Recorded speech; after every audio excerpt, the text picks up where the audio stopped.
Hello everybody and welcome in biological world. Now we will discuss about blepharitis. Blepharitis mostly सब acute and chronic inflammation है eyelid margin की। इस case में जो हमारे पास eye lashes होते हैं वो एक्सट्रीम ड्राई होते हैं, इचिंग होती है उसमें, और समटाइम्स क्रिस्ट अल्सर की फॉर्मेशन हो जाती है। जब हम इस क्रिस्ट अल्सर को रिमूव करते हैं तो हमारे पास ब्लीडिंग होती है, right. So blepharitis is the inflammation of the eyelid. Eyelid की जो इन्फ्लेमेशन है उसे हम blepharitis कहते हैं। blepharitis यूजली जो है अफेक्ट करती है बोथ आइज़ को along the edge of the eyelid. Eyelid के जो एजेस होते हैं उसको मोस्टली अफेक्ट करती है। So it commonly occur when tiny oil glands near the base of the eye lashes become clogged causing irritation and redness. Mostly जो हमारे पास आई lashes की बेस पे ऑयल ग्लैंड्स प्रेजेंट होते हैं, वो ग्लैंड्स जो हैं उनकी ब्लॉकेज हो जाती है, वो क्लॉग्ड हो जाते हैं। सो जिसकी वजह से बहुत ज़्यादा इरिटेशन होती है और रेडनेस अकर हो जाती है। सेवरल डिजीज़ और कंडीशंस जो हैं वो भी blepharitis को कॉज करती हैं। नाउ सिम्टम्स, क्या क्या सिम्टम्स होते हैं जिसकी वजह से हम ये एज्यूम कर सकते हैं कि blepharitis है।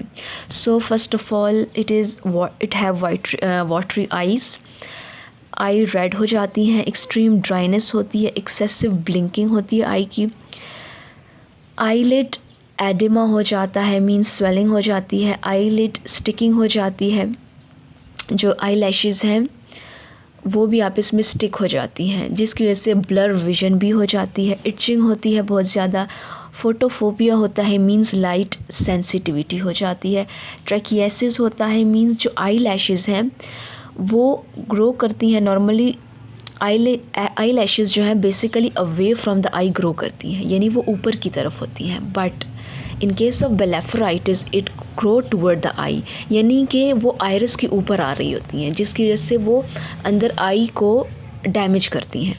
आई लैशेज़ नॉर्मली जो आई लैशेज़ हैं वो away from the eye grow करती हैं, लेकिन blepharitis के केस में वो टूवर्ड द आई ग्रो कर रही होती हैं जिसकी वजह से वो इंटरनल स्ट्रक्चर ऑफ द आई को डैमेज करती हैं। मेडरोसिस मींस आई लैशेज़ जब कम्प्लीटली लॉस हो जाते हैं, ये भी एक सिम्टम्स है blepharitis का, इसको हम मेडरोसिस कहते हैं। वायरल कंजक्टिवाइटिस नॉर्मली कहते हैं पिंक आई को। सो जब ये वायरल केस में होगा, ड्यू टू वायरस होगा, तो इसको हम वायरल कंजक्टिवाइटिस कहेंगे। एलर्जिक कंजक्टिवाइटिस एलर्जी की वजह से होगा, या फिर किसी डर्मेटाइटिस की वजह से भी हमारे पास ये अकर हो सकता है blepharitis। So causes of blepharitis। Seborrheic dermatitis जो है इसमें बहुत ज़्यादा डैंड्रफ होती है, dandruff of the scalp and eyebrows, यानी बहुत ज़्यादा डैंड्रफ होती है स्कैल्प पे या आईब्रोज पे। सेबोरिक डर्मेटाइटिस के केस में पैचेस ऑफ डैंड्रफ की फॉर्मेशन होती है। ये मोस्टली क्यों होती है? ऑयल की बहुत ज़्यादा सिक्रीशन की वजह से सेबोरिक डर्मेटाइटिस होती है, राइट। ये भी एक सीवियर कंडीशन है, ये भी एक मोस्ट इंपॉर्टेंट काज है किसका? blepharitis का, राइट। सो जो सेकंड काज है वो इन्फेक्शन है, किसी भी टाइप का वायरल या बैक्टीरियल इन्फेक्शन जो है वो blepharitis को कॉज करता है। Third is mall functioning oil gland in the eyelid. Eyelid में जो ऑयल ग्लैंड्स हैं जो कि प्रेजेंट होते हैं base of the eye lashes, उसकी ब्लॉकेज हो जाने से भी हमारे पास blepharitis अकर हो जाता है। रोजेसिया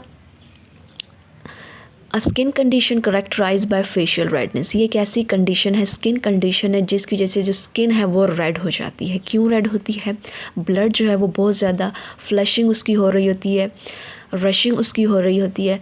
सो हमारे पास इस केस में बम्स की फॉर्मेशन होती है, यानी पिंपल्स बनना स्टार्ट हो जाते हैं ओवरफ्लो ऑफ ब्लड से। सो इसकी वजह से भी हमारे पास blepharitis कॉज होती है।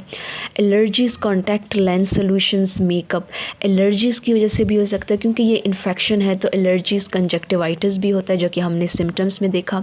सो एलर्जी की वजह से भी blepharitis होता है, कॉन्टैक्ट लेंस सॉल्यूशन की वजह से भी होता है, या makeup, over use of makeup, जब हम मेकअप यूज़ करते हैं उस वजह से भी हमारे पास blepharitis अकर होता है क्योंकि रिएक्शन हो जाता है। डिफरेंट प्रोडक्ट्स में डिफरेंट केमिकल्स होते हैं जो कि हमारी स्किन पे रिएक्शन कर देते हैं। Next is I lash might और लाइस। आई लैशेज़ जो माइट्स और लाइस होती हैं ये भी एक तरह का पैरासाइट हैं, एक्टोपैरासाइट हैं। सो ये भी इन्फ्लेमेशन को कॉज करती हैं, एडिमा काज कर देती हैं। हार्मोनल प्रॉब्लम्स जो हैं ये भी मोस्ट इम्पॉर्टेंट कॉज है किस चीज़ का, ब्लेफराइटिस का। सो ब्लेफराइटिस की जैसे मोस्टली आई लैशेज़ जो हैं वो कम्प्लीटली रिमूव हो जाती हैं। समटाइम्स ये डिसकलरेशन हो जाती है जिसको हम पोलियोसिस कहते हैं, और समटाइम्स जो है इसकी जो ग्रोथ है वो डिस्टर्ब हो जाती है, रिटार्ड हो जाती है, और ये टुवर्ड द आई ग्रो करने लग जाती है जिसकी जैसे केराटाइटिस होता है, right. So in the next lecture we will discuss further. Up to that, thanks for watching.